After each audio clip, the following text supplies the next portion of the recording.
Agora são 8h38 e nós vamos à segunda participação ao vivo de hoje. Nova Manhã. Entrevista do dia. Depois da rápida propagação no estado do Rio de Janeiro, o vírus influenza A H3N2 já deixa em alerta São Paulo, Espírito Santo, Minas Gerais, Bahia, Rondônia e Amazonas. A epidemia de gripe, fora do seu período sazonal, que ocorre neste ano durante o verão, já fez 6 mortes, sendo 5 no Rio de Janeiro e 1 em Salvador. Sobre isso, nós vamos conversar agora com o infectologista Stelios Ficaris. Bom dia, doutor, tudo bem? Tudo bom. Doutor, explica pra gente, então, por que dessa epidemia da influenza fora do período normal, sazonal e agora durante o verão?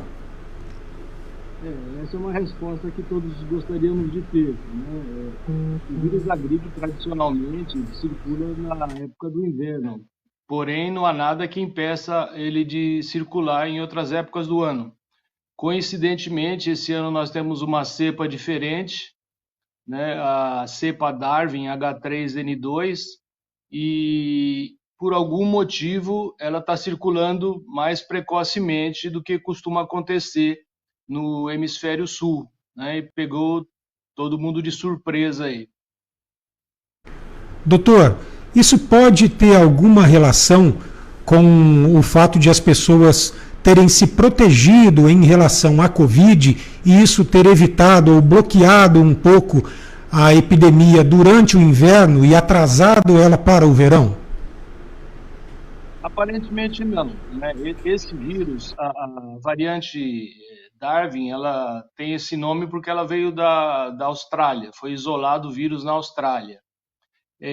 A circulação do vírus, né, ela costuma ser no inverno do hemisfério norte, agora, né, como está acontecendo, e no inverno do hemisfério sul, que é no meio do ano. Por algum motivo, esse vírus se disseminou fora do tempo esperado, né? Não tem relação com nenhum tipo de comportamento prévio havido no meio do ano passado, por exemplo, né? As mutações dos vírus da gripe, assim como de quaisquer outros vírus, elas podem acontecer a qualquer tempo. Eventualmente, algum vírus ele ganha maior capacidade de se disseminar e isso pode acontecer a qualquer tempo.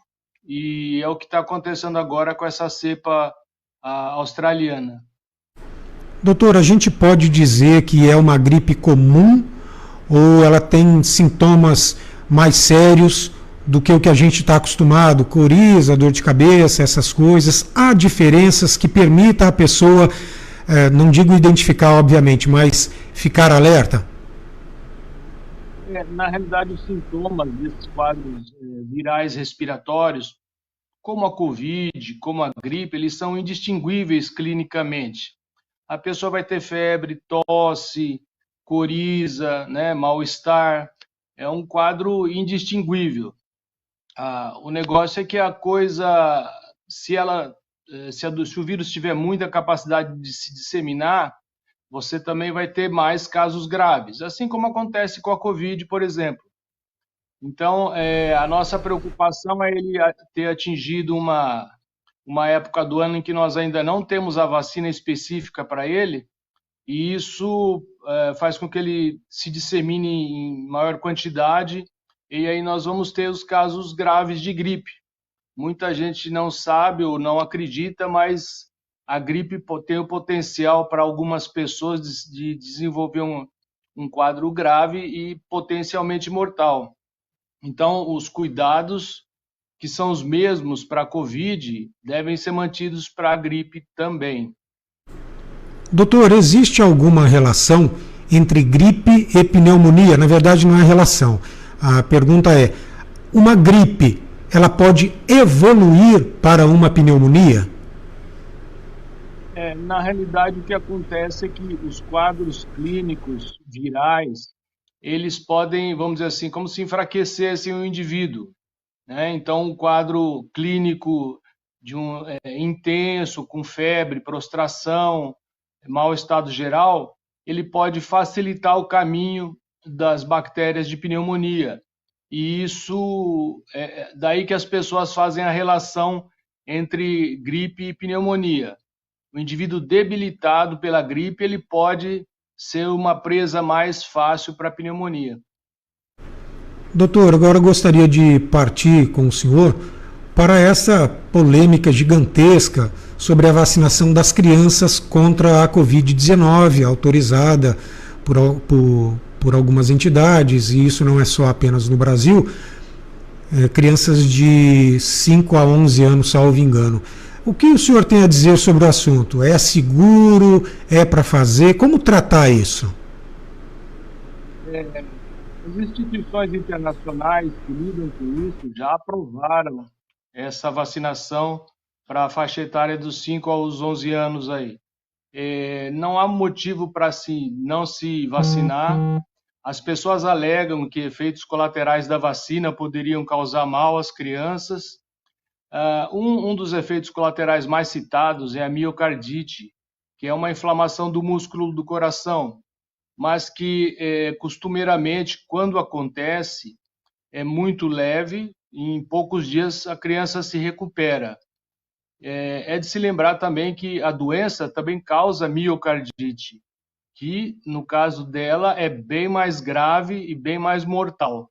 Então não há qualquer motivo para não se vacinar. A vacinação é segura e as crianças são grandes disseminadores do vírus.